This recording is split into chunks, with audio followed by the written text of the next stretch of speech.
So Got I'll just give a my little email. introduction. Yeah, Sorry. welcome everybody. Alice taught my daughter over the summer and it really helped. And that was kind of just what got this conversation going. Thank you, Jen. I did a self-regulation program for a group of students this summer, and it was really fun to have your daughter, Jen. I felt like it was very helpful to them. And the reason why I got into all of this was because my own son's qualified for occupational therapy. This falls under occupational therapy. So I did a deep dive into it. I'd had some experience with it before. I'd had one of the curriculums prior, and then the occupational therapy therapist introduced me to a second one. And I did a deep dive into how they support students with self-regulation because my sons needed it. And I felt that if I could learn how to help them myself, I'd be more effective in helping them. Because there's always this tendency to like you bring in the therapist and they do it for 30 minutes. You're not really sure what they're doing, and it doesn't transfer into the moments that they actually need it. So I was able to learn a lot, and I hope it can help you guys. And then I did a self regulation course teaching it myself this summer to a group of students. And I just feel like there's such a need for it since I've been in the world of education for so long. And now I'm raising my own kids and looking at myself and my own behavior and how I regulate myself. I'm like, oh, there's such a need for it. I mean, if all the things that parents have come to me, maybe looking for help with something, it, a lot of it can be looking for help in the world of self-regulation. And another word for that is self-control or impulse control. Self-regulation is just one word of many to describe like what we're looking to help our children with. So occupational therapy is helping you access your education or whatever you're trying to do when you're in that environment. So as opposed to physical therapy that's like helping you get to your location, occupational therapy is helping you with your occupations once you're there. So that sometimes, we typically think of occupational therapists like working with fine motor skills, like with a pencil, or more severe disabilities, like how to use tools. But it also helps with students learning how to adjust their state of alertness to access usually their education if it's in an educational setting. So it has to do with teaching them how to identify their level of alertness or their level of regulation, and then using tools to change it based off of the needs of the situation. So I wrote out just a little like more precise blurb of what self-regulation is. So it's your ability to adjust your level of alertness and how you display that through your behavior to attain your goals. So whatever your needs are in the moment, how do you regulate yourself to be able to do that effectively? Um, and so someone who struggles with self-regulation would struggle if there's a stressful situation, they're going to use less adaptive behaviors to meet that. So that's when you see the need for self-regulation tools or self-regulation training. I want to share a little story to demonstrate like a specific example of self-regulation struggles. And then we're going to go back to that story throughout the training to discuss the tools and what happened. And hopefully you guys can use that for your own. Hopefully you can use that when you're helping your own students with self-regulation.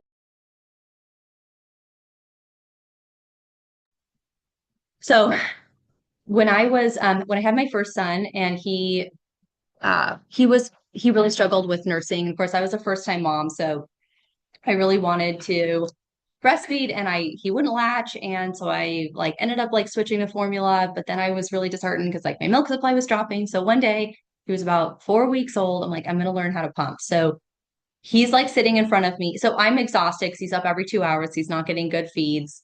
I don't know, like, you're exhausted. You're a first time mom. So your sensory regulation is my sensory regulation was really low, and I was exhausted and I was so disheartened about the nursing situation. And I was like, I'm going to learn how to pump. And of course I didn't know how to do it. So I sat him down in the little seat in front of me and I'm like bouncing as I'm trying to learn how to pump. And I pumped like one fluid ounce and I was really disheartened, but I'm like, okay, I did it. I finally did it. And there was these new different kind of bottles that I wasn't used to with the pump, and I was using those. And so I didn't know how to put the lid on properly. So when I picked him up, because he had been crying the whole time. So that of course like shoots my cortisol like crazy. And I pick him up to finally give him the bottle because he's hungry. And I hadn't put the lid on properly. So the milk like spilled all over him. And I like could feel myself like erupting like a volcano. I went like into the red zone, like whatever it is. Like I just was like out of my sensory regulation, my went out of control, my executive functioning went down. And so my husband was in the other room. So this is an example of when I was in a stressful situation and I used less adaptive behaviors. That's one way to put it. So I like call my husband in and I'm like crying and screaming and like blaming him for some reason. And it was just this like it was it was I was using ineffective tools and ineffective strategies to regulate. I wasn't regulating at all. So then he thankfully was like, okay, we can still feed the baby. We have formula. He doesn't have to be hungry. So we don't have to like, he's fine.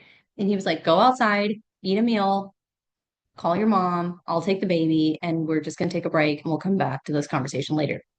And then I did those tools, which, I took his prompting and I did it.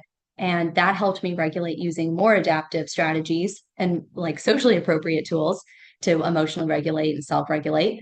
And then I was able to come back and reassess. Obviously, I went back to pumping and that ended up going for a long time. I pumped for 6 months.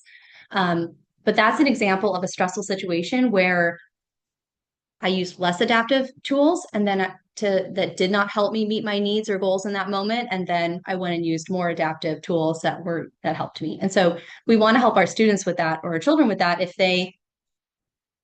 we have a child that tends to in any sort of a stressful or frustrating situation uses the first type of tool where they're like breaking down, either shutting down or erupting or whatever, training them how to use more adaptive tools. So I'm gonna drink my water. Okay. Okay, so for self-regulation, there's three different areas where you're going to want to develop skills in order for them to achieve self-regulation. And when children are really young, we don't expect them to do any of these independently or even to be able to access all of them. But as they mature, they are going to want to grow and increase in all of these skills. Some children do it automatically and some need more support. So this is for students that might need more support. So sensory processing is the very beginning of self-regulation, and it's one of the most fundamental ways that we regulate ourselves. And as we go through what that is and the kind of tools that we use for sensory processing, you'll see that we actually all use it all the time. Even if we don't realize that we use sensory tools to regulate ourselves, we do, and it really helps us. And if our students can learn how to do it too, it's going to help them as well. And the next section is cognitive functioning. So that's like the control center in our mind that we use to control our thoughts and our actions. And these tools I would recommend for someone maybe 5 or 6 years and older, someone who's starting to develop that logical reasoning. But executive functioning is like an umbrella that covers sensory processing and emotional regulation because we have to first identify that we need to use these tools. We need to use a sensory tool, or we need to use an emotional regulation tool, or we need to use our thought processes to regulate ourselves. And so that's why for a younger student, the sensory processing tools will be done with support with an adult because they haven't yet developed that ability to like think through and choose tools and identify their state of regulation. And then emotional regulation tools, we'll go over those as well. Okay, so there's stages for self-regulation. So the first stage is being able to identify what state you're in, and the second stage is being able to know what tools you can use and like how those tools change your state of regulation. And then the third stage is knowing when, why, like how to use the tools and using them independently. So as I go through the lessons, we'll go through like, for example, identifying your stage of regulation. That's the first stage that your child does need to master before they can use the tools. They could use tools with prompting or with co-regulation, but in order to use a tool, you first have to identify that you need to, and then you have to be able to pick like which tool to use. And as we go through as well, we'll talk about sensory tools, executive functioning tools, and emotional regulation tools. Some of these might apply more or less to your child, so you're going to not have to use all of them. You can just go through and like maybe take notes and think, okay, these are the areas that I know my child needs help with. And then you're just going to use tools from that area. So for the first stage, which is identifying your states of regulation, I recommend that when you're working on teaching your child these skills, you identify your own states of regulation first. So they know this is a collaborative process. It's not just, you want to get their buy-in and their collaboration and be able to like see other people doing it as well. So first you're going to use these charts that I'm going to show you in a minute to identify your own states throughout the day. And then gradually you can have them start to identify, or you can help them identify their own states of alertness or their own state of self-regulation. There's different terms for it. But one term that can just be your state of regulation, I guess, or your state of alertness. And then they're going to develop their own awareness, and then they're going to learn to identify and label it for themselves. And just to remember that this isn't just a like, oh, emotional like training or emotional, emotional what's the word? Like emotional awareness. It can be, but this is just identifying like your state of alertness in a certain situation. So there's different graphs you can use, but it's almost like, you press on the gas pedal and your engine speed goes up. It's like that. So you can go on low, just right, or high. So when we want to learn something, because I want this training to focus primarily on the state of alertness for learning or for doing like a technical academic task. To remember that sometimes we do want our engine to go on low, like when you need to go to sleep, you have to lower your engine speed, and that's like a term you can use. It's like your engine speed or your state of alertness. But there are reasons why you want to be on low. It doesn't mean it's bad if your engine's on low. It just sometimes you do want it on low for the task at hand. Like if the task at hand is you need to sit in the car for a long car ride, or you need to go to sleep. And then also for high, if your engine needs to go on high because you're getting ready for a marathon, or even it would go really, really high if you're in a dangerous situation. Our systems are in place to help us. So that's why high exists, because there are times where it would need to go on high. It doesn't mean that it's bad. Where the struggle comes in is if our engine is in a different place than it needs to be for a given situation. So if you need to sit down and do your math homework, you don't want your engine to be on high, because that's where we're not an effective place for applying ourselves for an academic task. So that's where you want to learn that you need to be a certain state of alertness in order to do that task. I'm pulling from 2 different curriculums with this training. So if you're really interested in it and you want to delve into it more, one of them is called How Does Your Engine Run? The Alert Program. And all of them are linked on my website. And this PowerPoint is also linked on my website. So you can like print it out. You can access any of the curriculum, like how to purchase it on the website. But the first one is How Does Your Engine Run? The Alert Program. And the other one is the Zones of Regulation. So the alert program only works on sensory regulation. So if you're really into that, or you feel like your student really needs help with sensory regulation, you would just only need the alert program. How does your engine run? Or if you're more into the emotional regulation and the executive functioning lessons, then the zones of regulation is the curriculum I use for that. And they were both written and designed by occupational therapists. This zones of regulation graph that you see right here is from the zones of regulation. And this would not be the first one I would present to your child, because sometimes they look at this and they just think emotional states. And there is obviously a correlation between your state of alertness and your emotional state, but I don't want them only to think this is like an emotional training, because once again, your engine does need to go down to blue or down to slow to go to sleep, and that's not necessarily correlated to an emotional state. So just keeping them open to that. This one can be a good one to go to though, later on when they're ready to talk about there is emotional overlaps, just to help them identify and label their states. So after you've used the graph throughout the day, you can print this out and put it on your wall and say, oh, we're going to sleep. Our engine's on low. Oh, I'm going to we're going to throw a party. Oh, my engine's going on high because I'm really excited, and kind of show them and then have them label it too.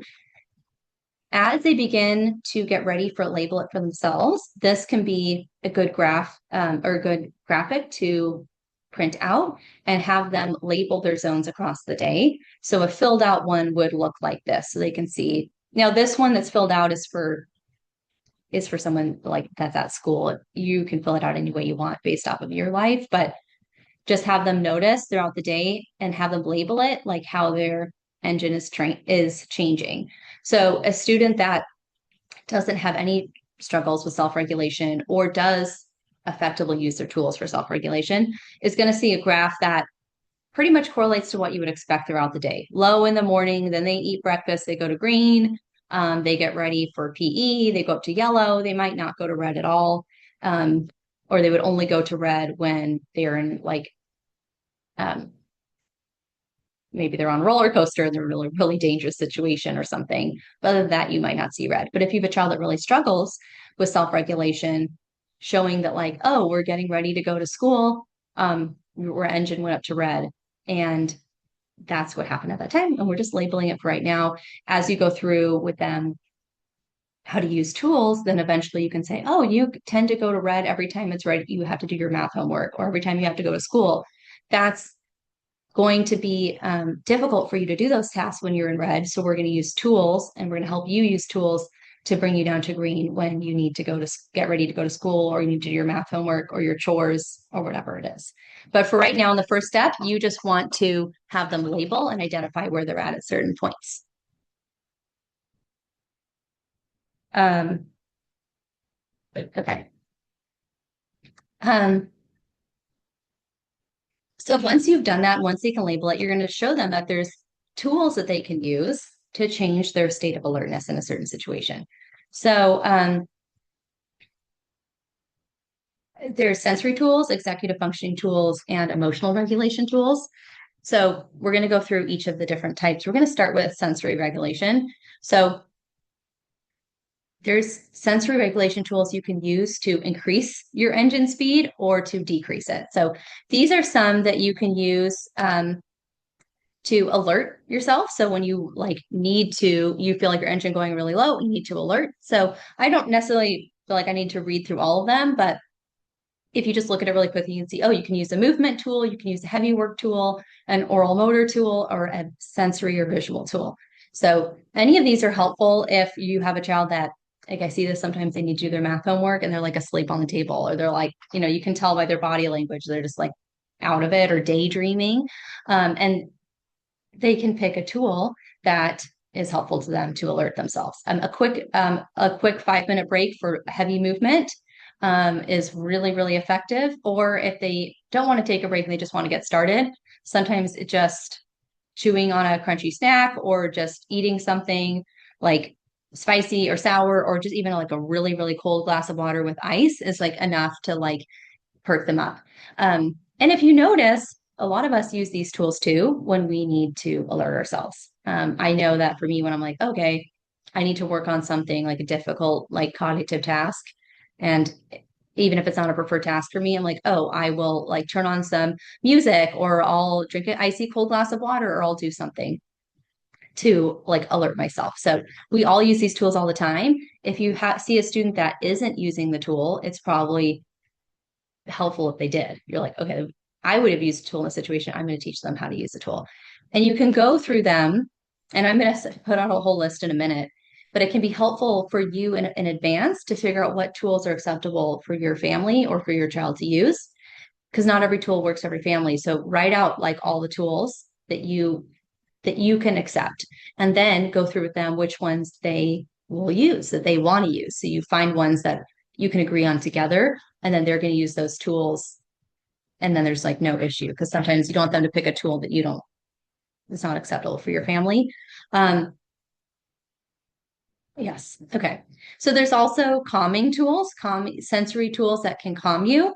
And I know I've seen this with kids that come home from school. I have a girl I'm thinking about, and after she gets out of school, she's just really needs to deregulate. It's like, so school and the school bus and all that is so overwhelming to her. She's like, I need to come home and decompress. I need to lower my engine speed. And so she has her bed like full of plushies. I can't remember what they're called. They're like these certain type that they like really like. And she like squishes herself all in. She goes to her room where it's quiet. She squishes herself all in with her like squishies, and she's calm, and that's what she does to deregulate herself, and reads a book. And there's all sorts of things that we all do to calm ourselves down when we need to. Like I'm really introverted. After I go to a big party and I'm like, I come home, I really just want like quiet lighting, a cup of tea, something to calm me down. Just remembering that heavy work tools, you work both ways. So a heavy work tool is always a good one to go to. When I did my self-regulation program this summer, I was having them experiment with tools and they were really excited and open to using heavy work tools. They really wanted to use them. I was surprised because that is one of the best and most effective tools that you can use. So just having them like see how long they can hold a plank for, like having them do squats. I pulled out my Pilates machine and did some of that with them. Like if they jump on the trampoline, anything like that, just can be very calming or alerting.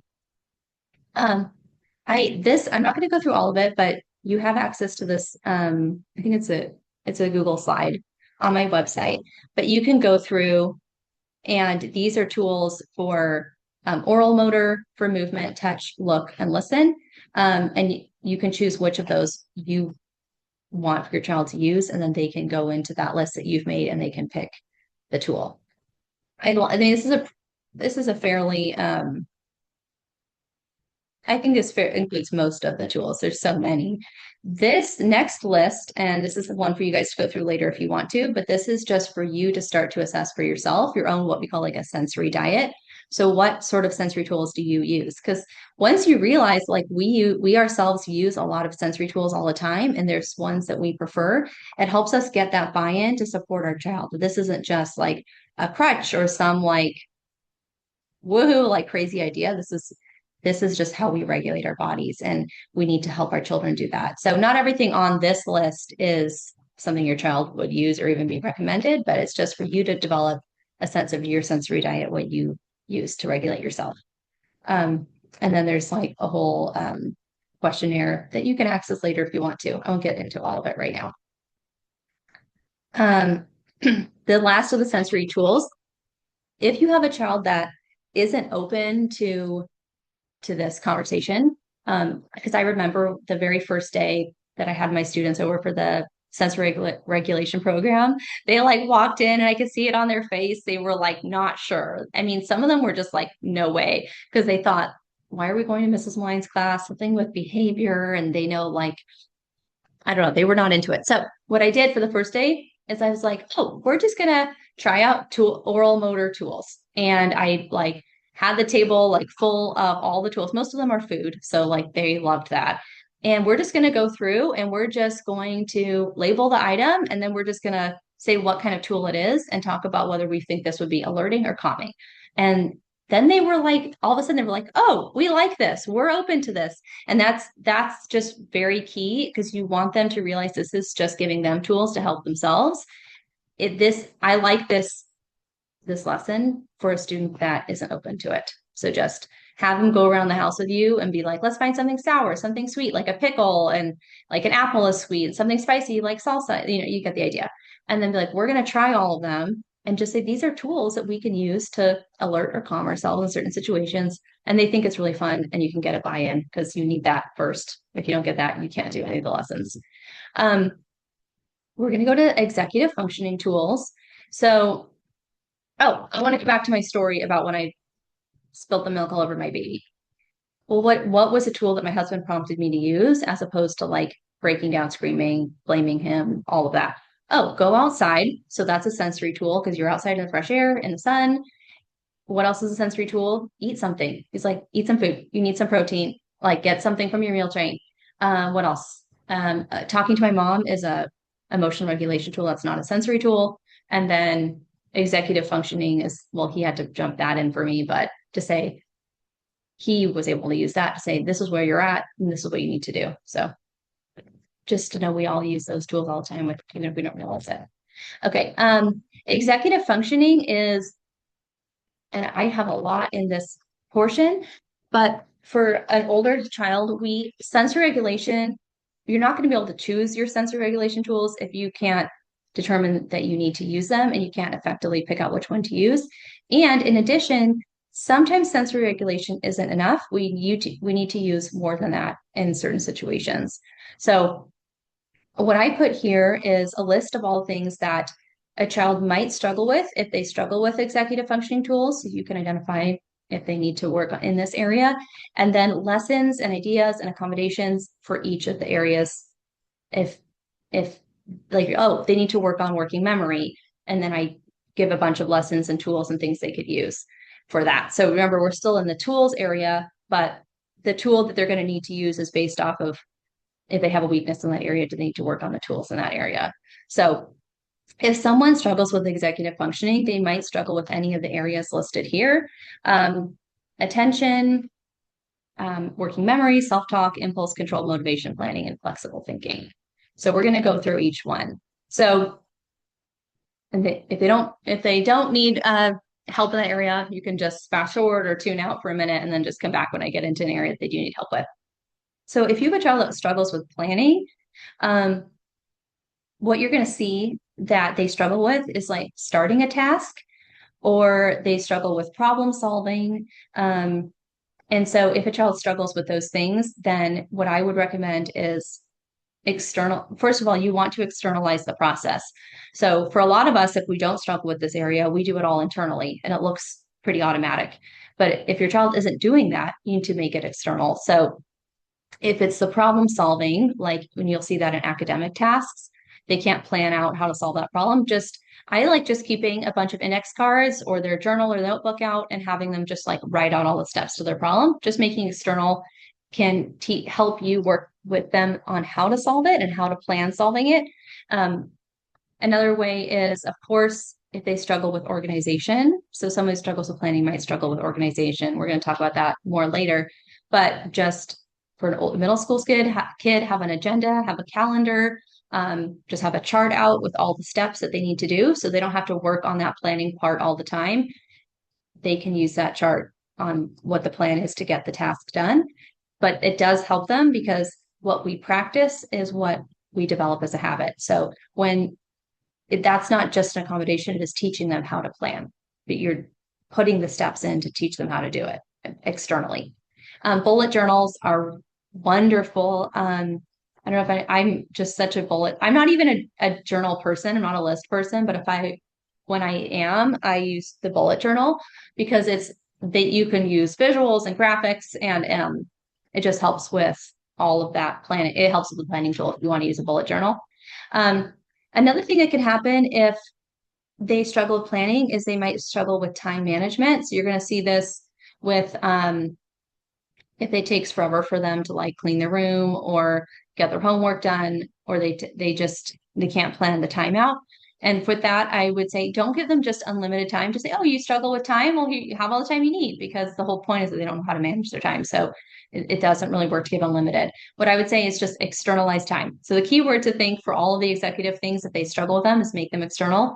So you can have a timer and say you have an hour to do this task. And then if you need to take a break, you can pause the timer and take the break. But as soon as you come back, you're going to set the timer back on again. And you are going to focus when that timer is on. So you only have 1 hour to do it, but you can take breaks. And that can help them see like how the time, it helps them with seeing the plan, that how the time is progressing in the task. A sand timer is helpful, just so they can visualize the time. So that, Jen, goes into another way to externalize time, like a sand timer. There's other, if you don't want to, there's like apps and there's even just physical like timers you can use where they see the hour visually, like the clock goes as the 60 minutes is going, and they can pause it. So they got like the first 15-minute pause, they take their break, they set the timer back on, and then the time continues. Just like a sand timer, just making it external and helping them visualize it. And then if another thing that can happen if they struggle with planning is they have a hard time starting a task. They're like, oh, it's time for me to like do this task, and they just can't start. They just won't start it. But you notice that once they start it, they're fine. They're on the go. It's just they can't start. And with that, I would say either have a peer or you can start with them. Say, oh, we're going to start together. We're starting this together. And you're basically showing them like how to start it. So if it's whether it's a chore or their homework, we're going to do the first problem together. We're going to do the first like couple steps of what you need to do to get the dishes done or clean your room. And then you're going to continue on from there. And that can help. Another thing can help is just say, what's the first step? Just say, okay, what's the first step? Or you can just tell them the first step. Oh, it's time to go for a walk. Oh, just go get your shoes. And they'll just go get their shoes. And then before you know it, they're like on their walk. It's just getting them to do that first step can help if a child struggles with planning out how to start a task. For attention, we talked about that already, time management, but attention, you can also just do task chunking. So if they struggle to pay attention for a long amount of time, you can just chunk the task into small parts. You can use external clues for redirecting attention. So for example, like say it's when they're doing I always just go to math homework, but it could be any time where they need to have sustained attention. Like one of the things we used in the classroom was a yellow and a green index card, like taped together. And the green index card is on the table. And then when you notice they start to daydream or they're getting like they're distracted and like doodling on the page, just say, when I flip it to yellow, that's an external cue to you that you need to redirect your attention back to the task. Or it's a clue that you need to use a sensory regulation tool to re-alert yourself because that's a sign that your engine is going on low or high, and you need to re-regulate yourself to pay attention for the task. I mean, if that doesn't work, of course, you would go to verbal prompting and other tools, but it's just like a first way to help them with attention. Sometimes you don't always want to be like verbally, or not every child needs all of that verbal prompts, and you want something simpler and more calming and less direct. Another way is to get them to self-monitor their own attention, because sometimes they don't realize when that their attention is being redirected, and you want them to start doing it for themselves if they're ready for that stage. So just setting a timer at multiple different random intervals and just say, whenever that timer goes off, you're going to mentally check in with yourself using your executive functioning to say, was I paying attention? And that you're going to, if you weren't, or you were struggling, that you're going to redirect yourself. You can use a sensory regulation tool, but you can use your cognitive tools, but just that's what one of the things you need to do is you need to start checking in with yourself to see if you're paying attention as opposed to me prompting you. And then you can use sensory regulation strategies. So, of course, I talked about that. So they're going to use that. This is one of the best ways to pay attention is use a sensory regulation strategy to regulate yourself to pay attention. For working memory, one of the things you're going to see, this really ties into planning. So someone that struggles with like working memory would also probably struggle with planning, but you're going to see that would be a child that struggles a lot with organization. So one of the first things to do if a child like under the bed is disorganized and their desk is disorganized, their backpack is like, I remember like I'd be like trying to shove a parent note into a backpack and it's like you can't even get your hand in there. It's such a mess. And I was like that because I was really disorganized growing up. So no judgment at all. But I have found for me now that I'm an adult is I just need to simplify. I only want the things in my house and in my environment that I actually need. I don't want any extra clutter because I struggle with that working memory piece. So if you have a child that struggles with organization, just make sure they only have the things in their environment that they like actually need. And then once you've simplified, make organization external. So whatever that area is that tends to get really disorganized, make sure it's something where they can see it. Because notice that the areas that tend to get disorganized are the areas that they aren't seeing, like under the bed, in their desk, in their backpack, or whatever the area is. And so eliminate that. For example, like with backpacks, clear backpacks can help because they can see everything that's in it. And if they think that's, I don't know, this could happen. They're like, that's embarrassing. I don't even see inside my backpack. I mean, that could go away if you make their backpack really cool. Be like, oh, but you have really cool stuff in there and it's fun and it's exciting and it's going to help you stay organized. And hopefully that would overcome that objection. If it's in the house,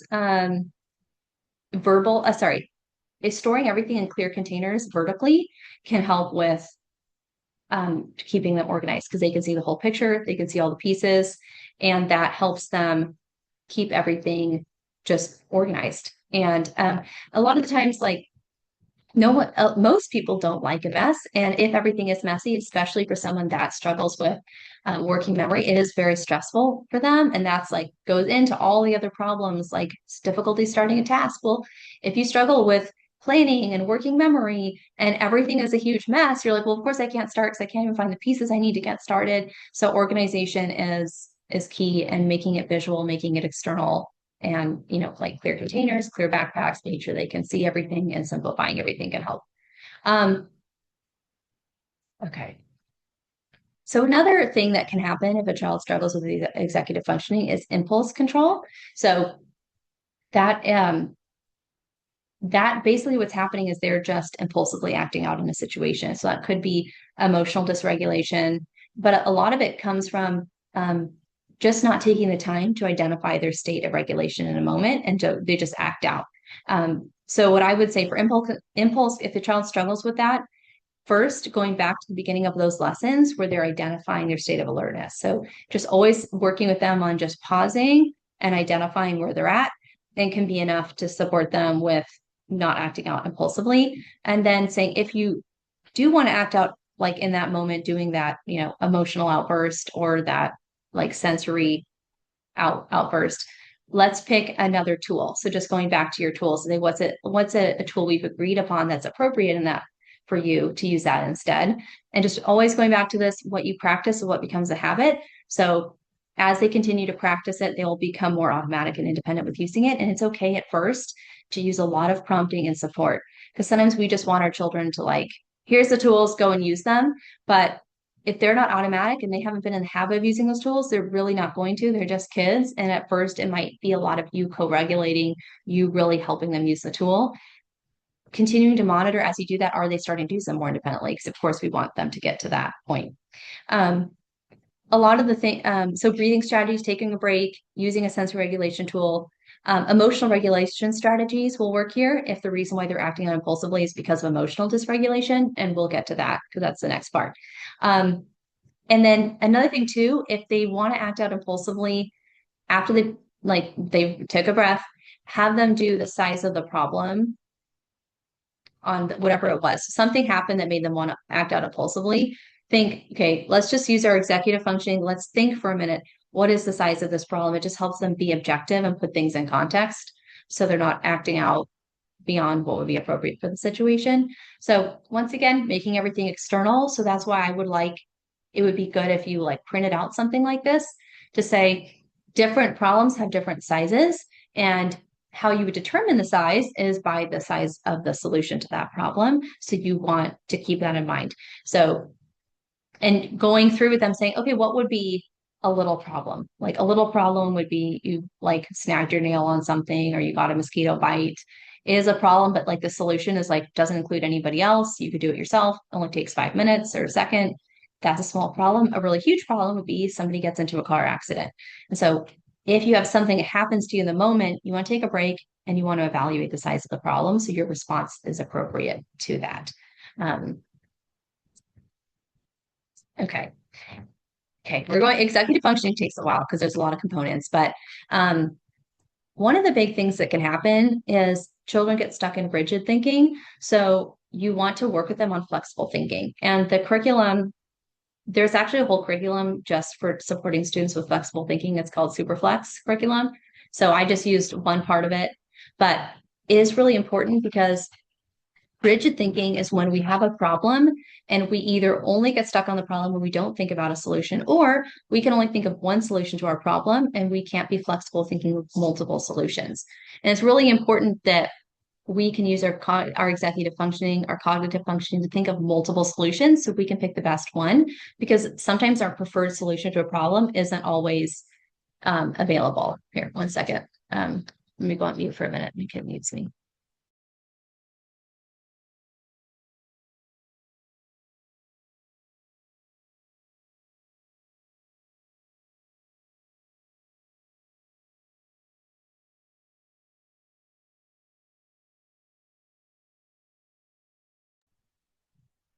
Okay, so for example, one of the things that one of the kids gave to me, and we were working through this in my self-regulation program this summer. They were like, okay, what's the problem you have? And they're like, well, my little brother ruins my Legos. Like I worked for a really long time on that, and like it's really hard. And then my little brother comes in and smashes on my Legos. And they're like, we just want our brother to stop smashing our Legos. And so was like, let's think of this is a problem. That is a problem. That's valid. You don't want your Lego smashed. What are some various different solutions that you can find? And actually, one, they were really open to it. And two, I noticed that they actually sometimes really struggled with that. So like they've never like actually sat down and thought, I need to be flexible and think of multiple different solutions and then pick the best one. And once again, this would only be suitable for, an older child that's cognitively ready for a task like that. But I like this little visual of Superflex and Rock Brain to say Superflex is like a superhero that can help you think of solutions. And it's like a sponge. Like some people, even if they don't like this visual, or if it's an older child and they don't want to dumb it down for them, they just use like a sponge, like those magic eraser sponge. And they're like, it can absorb water and it can move and it can bend and it can do things versus a rock that is just stuck. And that's where we're going to have a hard time solving our problems for ourselves if we just get stuck in that rigid thinking. We want to be more like a sponge that's flexible. And we're going to go through more of this in a little bit, more of these lessons, but flexible thinking is huge when it comes to like executive functioning tools. Okay. Sorry, I know this training takes a while and there's a lot to go through, but I do think it's so important because these are really the areas that sometimes can just make all the difference between a student being successful and a student like really struggling.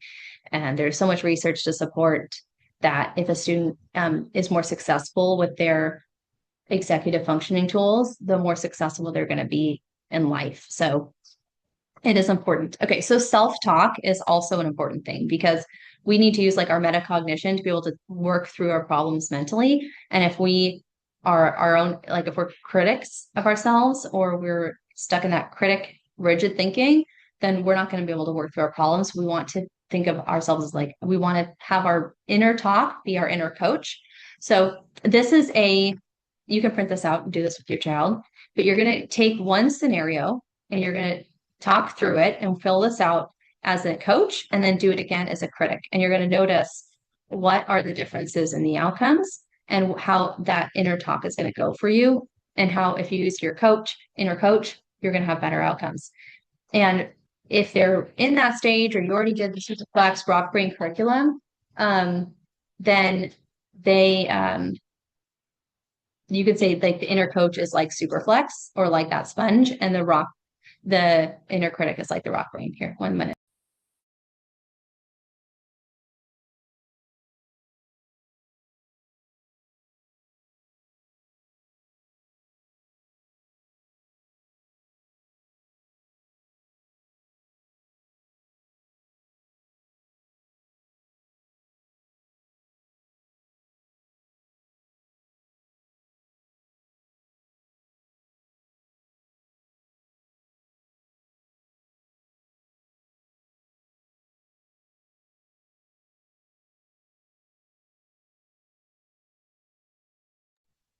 Okay.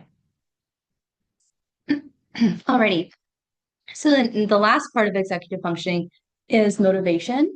So sometimes what can happen is we just say, we're like, okay, they're just not internally motivated to do it.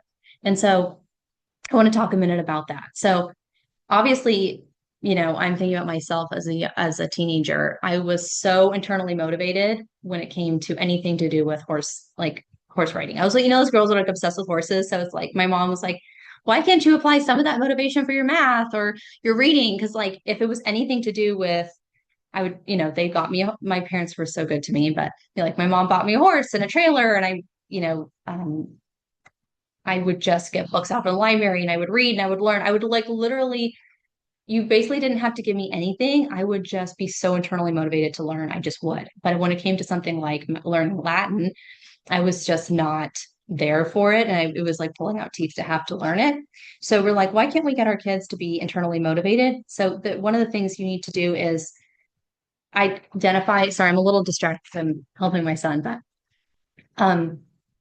what are the three key factors with internal motivation? And all three of these need to be met in order for a child to be internally motivated.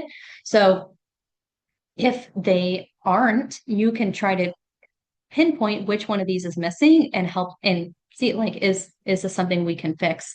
We can get one of these to be met. And if you're not able to meet all three of them, but you can use external motivators.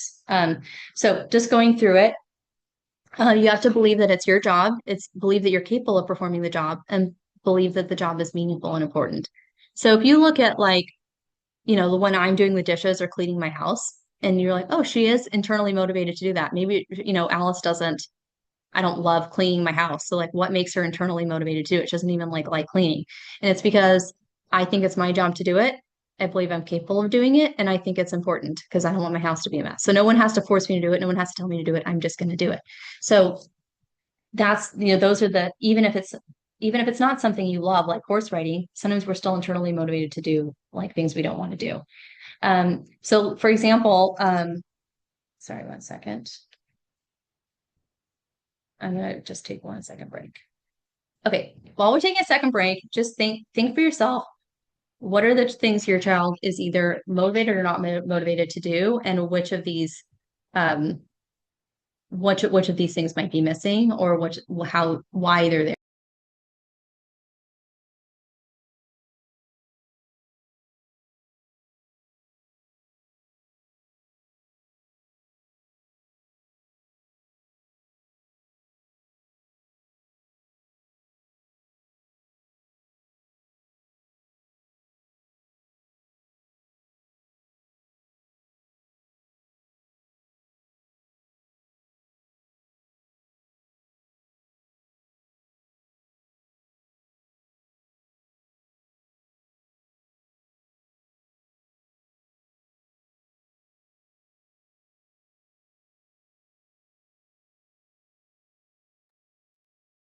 Okay, I'm back. Um, so I'm going to go to an example I saw at one point. Like my child is, and this actually comes a lot through like if the student's in high school and they're not getting good grades, and for example, that they have the academic skills to do it, they're just not doing it because they're not motivated. They're just not motivated. And you think to yourself, like, oh, why are they aren't motivated to graduate from high school? Because you can see as an adult that 4 years away is not that far. And and you're like, why, because it's your job to get good grades, it's your job to get your diploma, you're capable of doing it. And you think to yourself, like, it's pretty meaningful and important to like graduate from high school. So I think in that case, what is happening is that because they might be a freshman, it's for them because they're young. 4 years away is just so far, and it's just not immediate enough to feel meaningful or important in that moment to like get their 50 problems of math homework done or whatever it is reading they have to do. And so it can be worth having a conversation with your child about external and internal motivators and say explain that like 4 years does go really fast and you need to get this done, all that. And you think, okay, I've done all the things, they're still not motivated, still won't do their work. And in that case, know that it's okay to put external motivators in place in the interim because you can't get that internal motivation to be there. So you can use either positive external motivators or negative ones. I mean, positive ones are usually what I would recommend, but again, motivators work too. And we even do that for ourselves. So if I have a gym membership and I sign up for a class and I don't turn up to the class, I get fined $5. That's like a negative motivator because you're like, why are you not internally motivated to go to the gym? I'm like, no, I know. I just being fit is like, it's going to take me 3 months to get to that. And like, I'm just really concerned right now with the fact that my kids are crazy and I just don't want to go. I'm just not motivated to go. And I know that it's something I need to do. It's just in that moment. So they say, okay, well, we're going to externally motivate you by finding you $5 if you don't turn up to your class that you signed up for. And so it's just know that it's okay in those situations to use external motivators. Um, I just think it's worth having that conversation because that's something that comes up a lot. Okay. We're almost an hour in. So I'm going to try to get this all done in an hour and a half. So emotional regulation tools are important. And this is what I'm going to say about emotional regulation. As long as your emotions and the way you express them are commensurate to the size of the problem, that and objective in reality, then that's valid that you feel that way.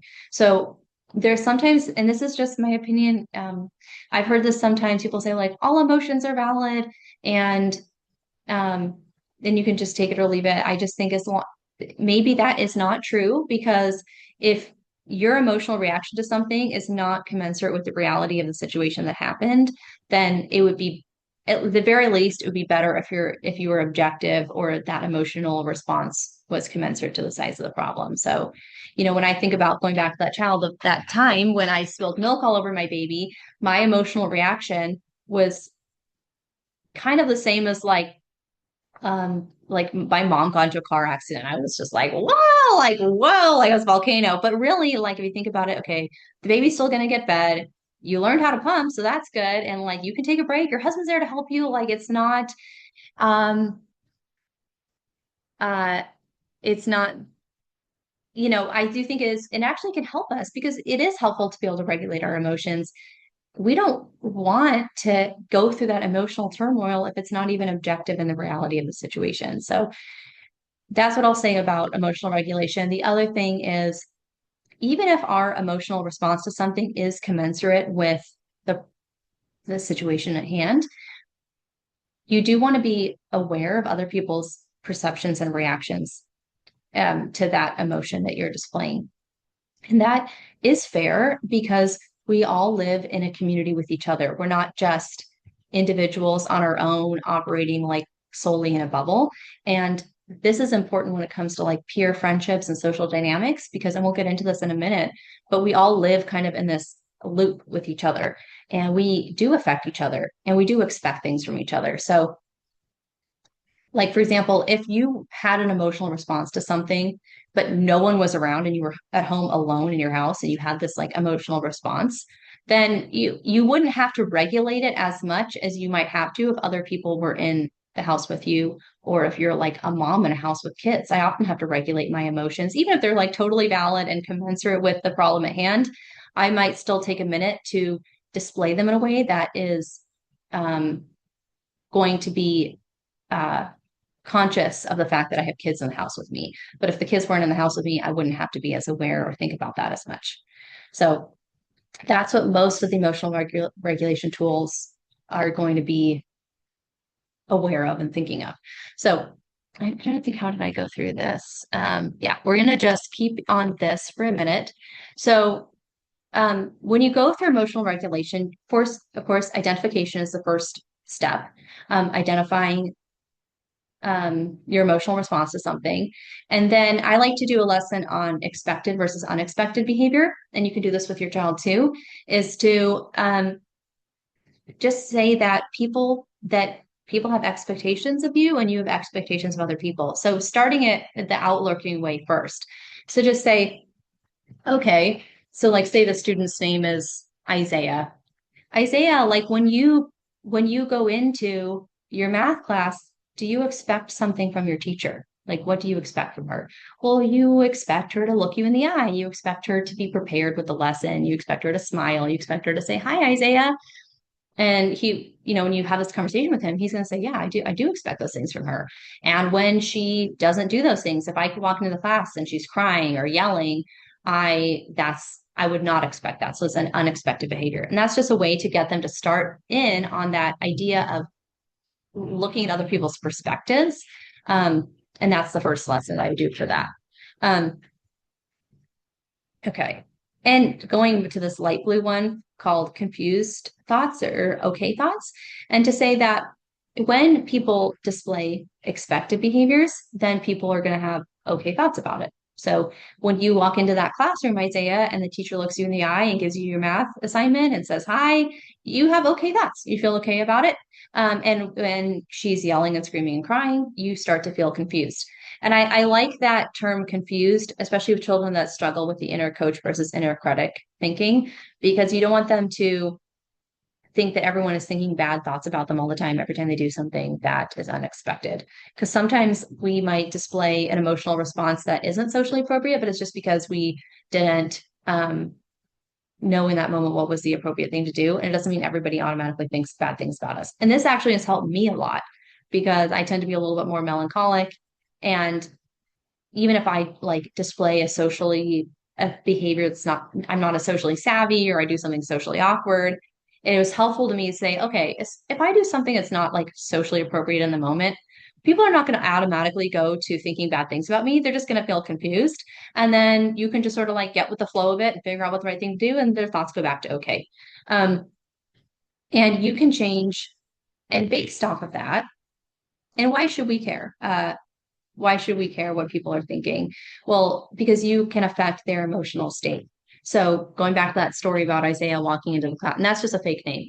Going back to that Isaiah, that idea of Isaiah walking into the classroom and the teacher is crying and screaming or doing whatever. And I like the story. There's a story called Miss Nelson is Missing, and I like to use that one as an example of how we affect each other. I don't know if you guys have ever read that story, but you can I use Charlie Brown clips for these lessons or that story or like older stories for older kids, but it does change people's emotional states. So if Isaiah walks into that math classroom and that teacher is like yelling and screaming and crying or doing whatever, all of a sudden Isaiah's emotional state is going to go into a different place. It's a negative place because she's dysregulated. She's acting out in an emotional way that is unexpected. And now everybody in that room is affected as well.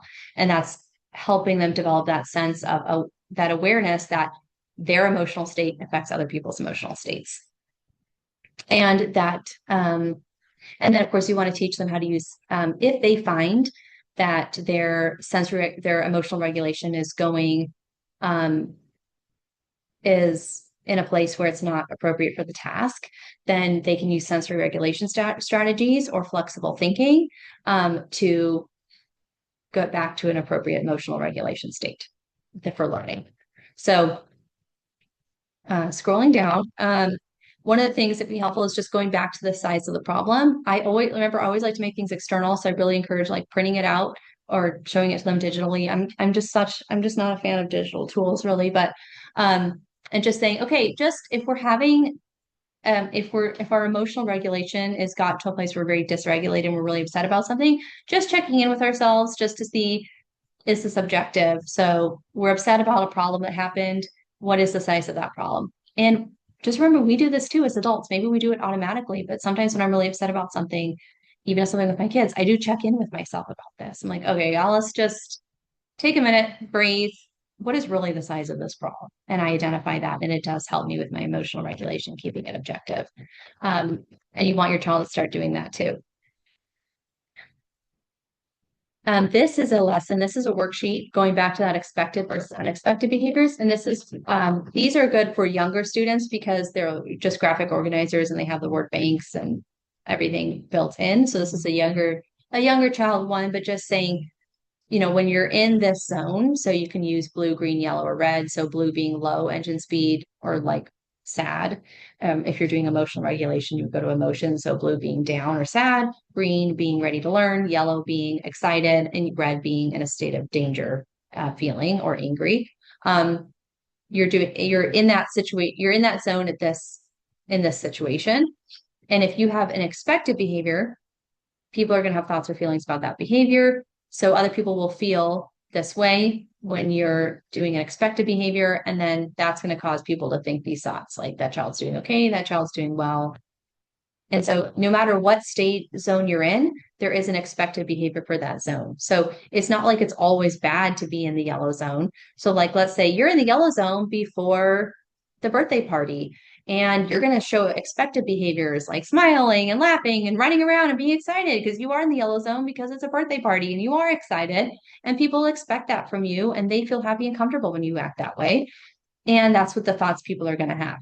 But if you are in the yellow zone because of the birthday party, but you're acting in an unexpected way because you're in the yellow zone, like I know what it's sometimes, I'm sorry if I'm throwing my son under the bus, but like when he gets really excited, he'll use an inappropriate like oral motor toy and he'll run out under the coconut tree because he's like so excited his friends are coming over, but it's not what would be expected normally if a child's,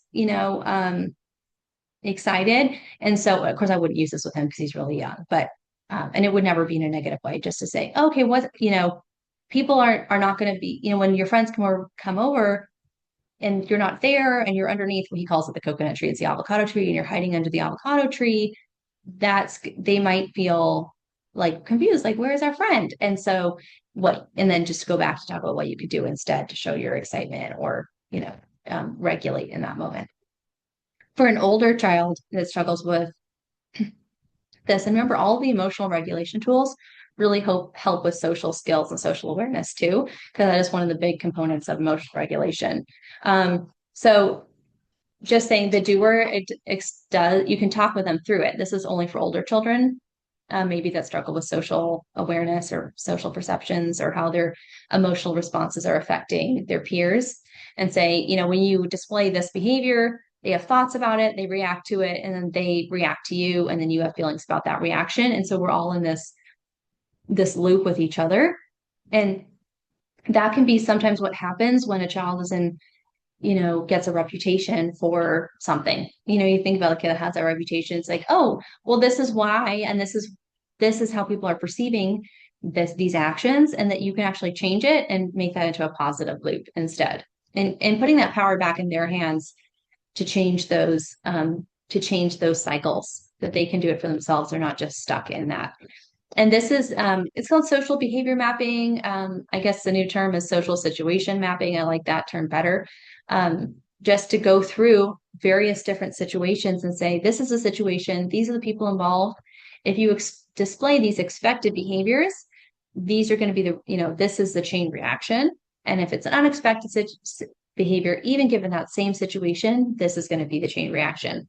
And having them fill it out, always getting a lot of feedback and participation from them, so they can start to think through these scenarios and the kind of choices and the kind of effects of those choices. Okay, so we've gone through all of the stage 1, which is identifying. We've gone through stage 2, which is all the tools. So we went through tools for sensory regulation, executive functioning, and emotional regulation tools. That is the biggest bulk of all of it. Finally, and remember, you're only going to use the tools that your child needs. So you don't have to use all of them, but you might go through this. Remember, this is available to all of you guys on my alicestutoring.com. You can print it out, or you can just look at it on your phone and figure out, okay, these are the areas, these are the tools that I think are acceptable, that I would be okay with. Get that all ready for your child, teach them how to identify, teach them how to use the tools, how that changes their states, and then say, okay, now that we've done all that, we want them to start using and applying the tools. And so, of course, the first step is doing it with support and then getting them to do it independently. So I remember, externalizing everything. So I like these worksheets. So just say, okay, here's the tools. Oh yeah, 1 second.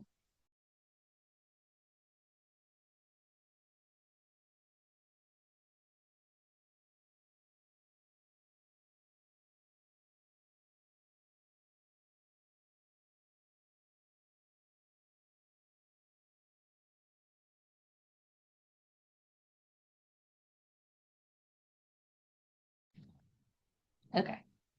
So I like to go through with them to say, okay, these are all the tools that you've picked up together with your child. And when would you use them? They're like, oh, I would use this tool when, either my engine's in these different speeds or I'm in these different like emotional states. So you have your list built out. And this is another way to make the list, depending on the child. You can use this one and say, okay, these are the tools. This is your toolbox. And they could even keep this in their folder or somewhere where they can access it. And say, okay, these are the tools I want to use for these different zones. If I'm in this zone and it's not suitable for my needs at that moment, and I need to get out of that zone, then I can use these tools to get out of it and into a different zone. Always thinking, okay, sometimes it is appropriate to be in that zone and you don't have to use the tool because it's totally appropriate that you're there, but identifying that sometimes those zones are not appropriate to the needs of the moment. And so you would need to change it, and you can use your tools to change it. Tracking my tools. And then once they've done that, they have their toolbox, tools I can try, or you say tools that maybe you did try. So these are the tools that we tried, and then did it work? And you can just have them check it out, check it off over the course of a couple weeks, and say, did it work? Yes or no? Did I like it? Like how did it go? And so always putting the power back into their hands. And one more note about the tools.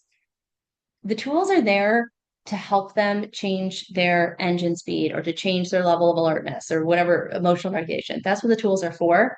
because sometimes the tools are really fun and the kids really like the tools and they will just use them because they want to use them. Oh, mom's letting me use this thing. I'm just going to use it for fun. And that's obviously we want our kids to have fun and all that. But the point of all of this is to help them do the tasks that they need to do. So if they're using a tool and it's not helping them do the task that you've agreed upon that they need to do, then say, okay, that tool is not helping you. We're not going to use that right now. These tools are only to help you do the task. So if you're using the tool and the task isn't getting done or it's not helping you regulate, or then we're going to take away that tool and we can try something else. And I came across that a little bit this summer. But they actually were, maybe it was because wasn't their parent, I don't know, but they were all pretty responsive and okay with that. So they're like, oh, these are tools to help us with the task. And sometimes what I would do is I would just have them use the tools to pay attention to me. Because I'd be like, oh, I'm the teacher, I'm teaching a lesson on the executive functioning tools take a little bit more cognitive work and they can be a little bit harder. And so using a sensory regulation tool during those moments, and I would have them practice like, oh, you're using a tool, is it working? And then if I noticed that it wasn't working, we'd say, oh, yeah, that's not working. That's not helping you pay attention to this cognitive tool we're trying to use right now. And they'd say, okay, we're going to try something else, or we're just not going to use that tool anymore.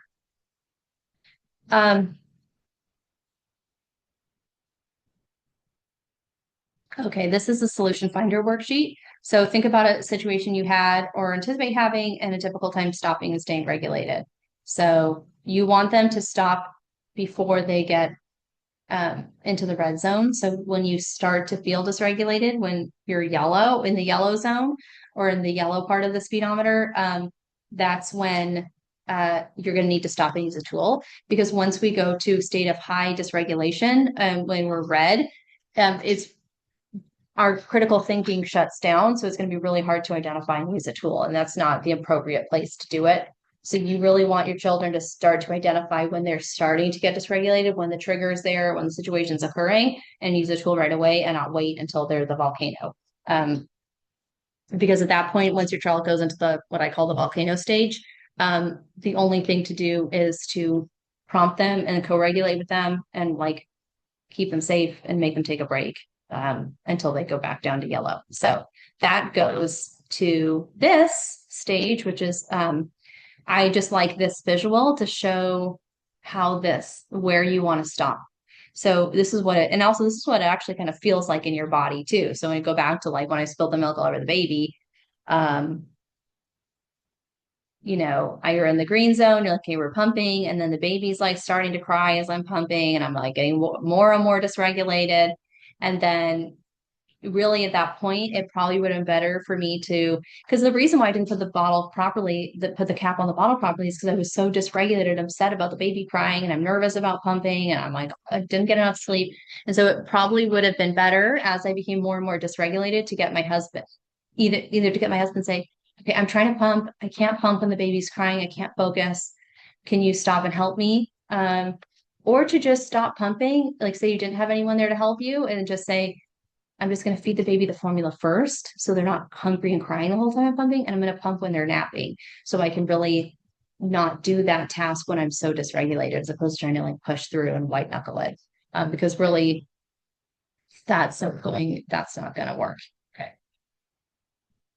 The engine speed terminology, I would only recommend for younger children. As children get older, they get really sensitive to anything they consider like baby down. But if they're okay with it, I mean, I think I like the term personally, but you can use this and to say, can you change your engine speed? So here's the strategies, here's the tools, and have them reflect on before you did the tool, like for example, say they're falling asleep in math class. I was falling asleep in math class. Like, so how was my engine was running on low. And then I used the sensory regulation tool to alert myself or the cognitive tool or whatever. And then my engine changed and have them really start to reflect on how they were able to change it for themselves. And then remember, the more you practice it, the more it becomes a habit. And it's important because if we even think about it for ourselves, if every time we get frustrated, we yell at our kids, that becomes a habit. And then we just that's just what we do. It's like our brain is wired. We don't, to do that. But if every time you get frustrated with your kids, you were to use different tools other than yelling or whatever it is, then you'll start to notice like, oh, I don't even go to yelling. I go to these other tools. And that's the same way for our kids. If we notice that they act out every time they're upset, that's because that's what they've practiced. Okay, so all of this falls under sensory regulation. It's not behavioral therapy. But I thought it'd be worth just mentioning that it does. Obviously, you can see there's an overlap and it would help them with what we would call behavior. So just that self-regulation acts as a mediator, allowing people to choose functionally socially appropriate behaviors to fulfill their needs rather than relying on impulsive or automatic reactions. So it's just going to help them choose what behaviors they display. Um, there's, and then this is just another example of how it might help. So usually when a child's displaying a behavior, it's worth taking a moment to think about what was the function of that behavior. So usually there's a purpose that for why they're displaying it. Usually it's like a sensory need. They're trying to escape. And I don't mean escape like running away from home, like they just don't want to do the task or whatever. They just don't want to do it. That's escaping. Attention, they want attention, or they just tangible just means that there's something that they want. Like my child's mad because they want their dinosaur and they don't have it or something. And so an unregulated these, and then I went through there's a list here of unregulated behaviors that would happen. And then if they could get to a state of regulation through using their tools and identification using tools, then they're going to still be able to fulfill the function of that behavior, but with a regulated and socially appropriate tool or choice. And so that's how it would help with behavior. And if you ever contact me, that's my work phone number. And then I have my work email and my website. So thank you all for coming and for listening. I was able to get it done in time. And let me know if you guys have any questions. Thanks so much.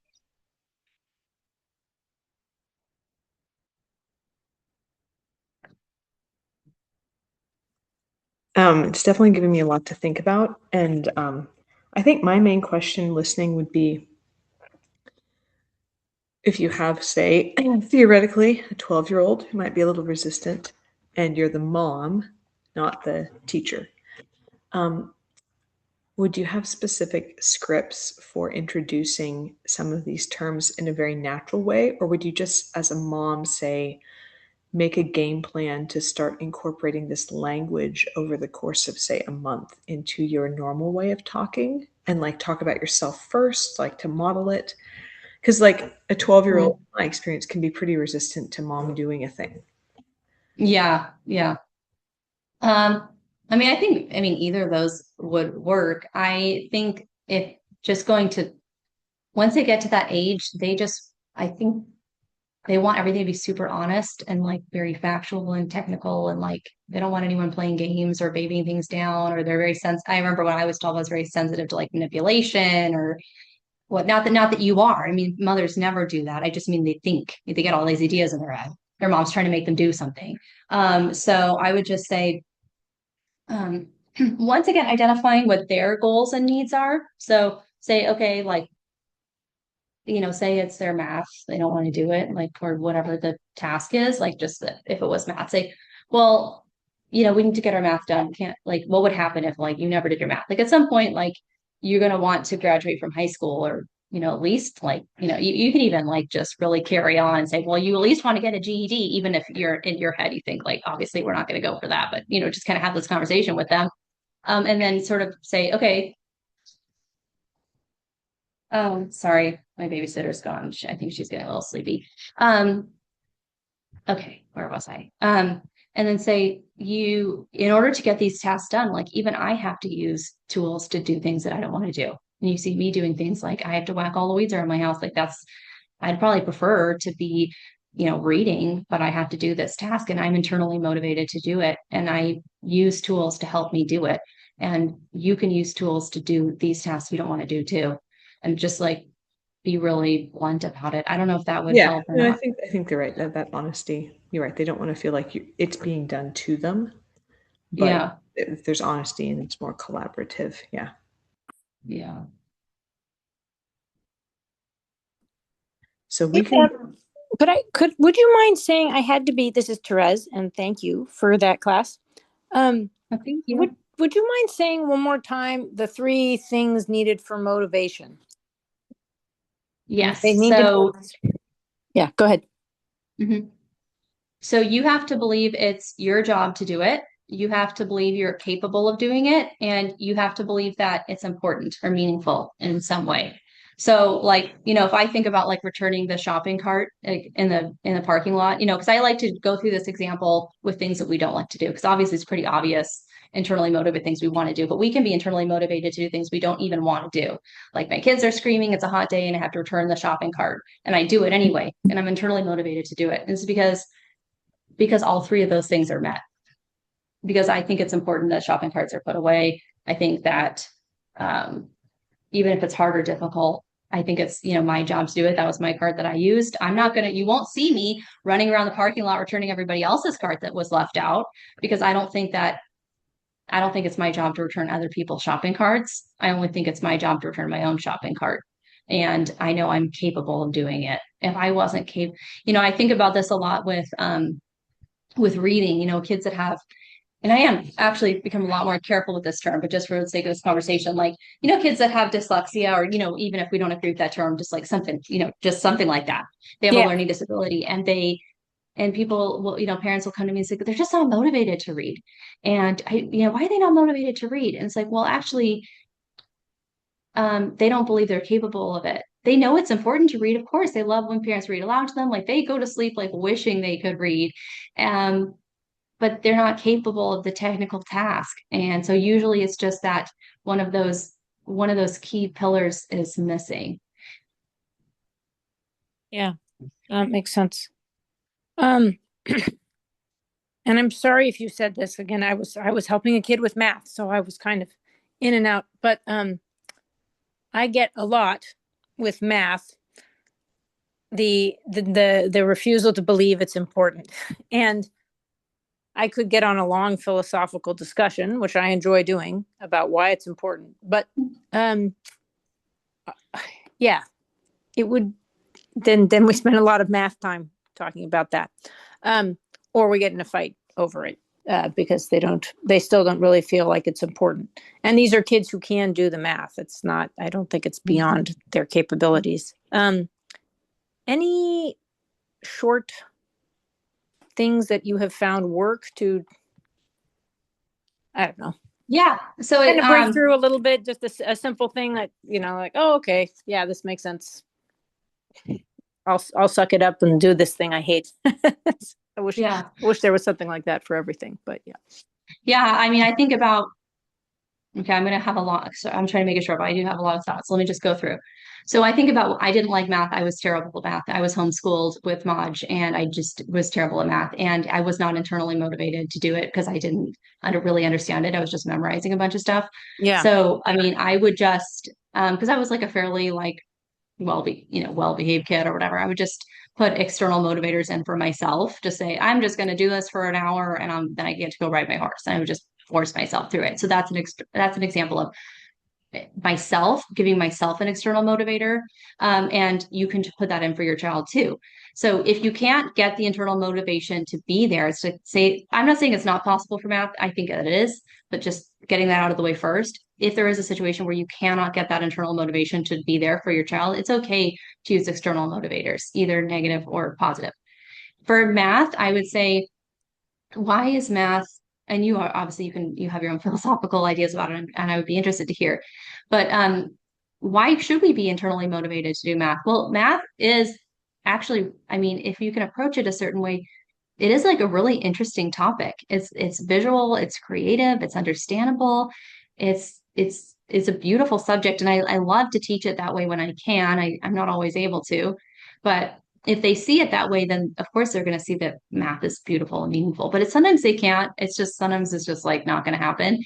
And then Right. I remember for me, and it really only jumped in for me when I was in high school because I never saw math that way until I was in my 30s. And so I was in high school and I was doing stacks in math, and I realized, okay, we only got 4 more years left. I have to get a certain grade on the SAT.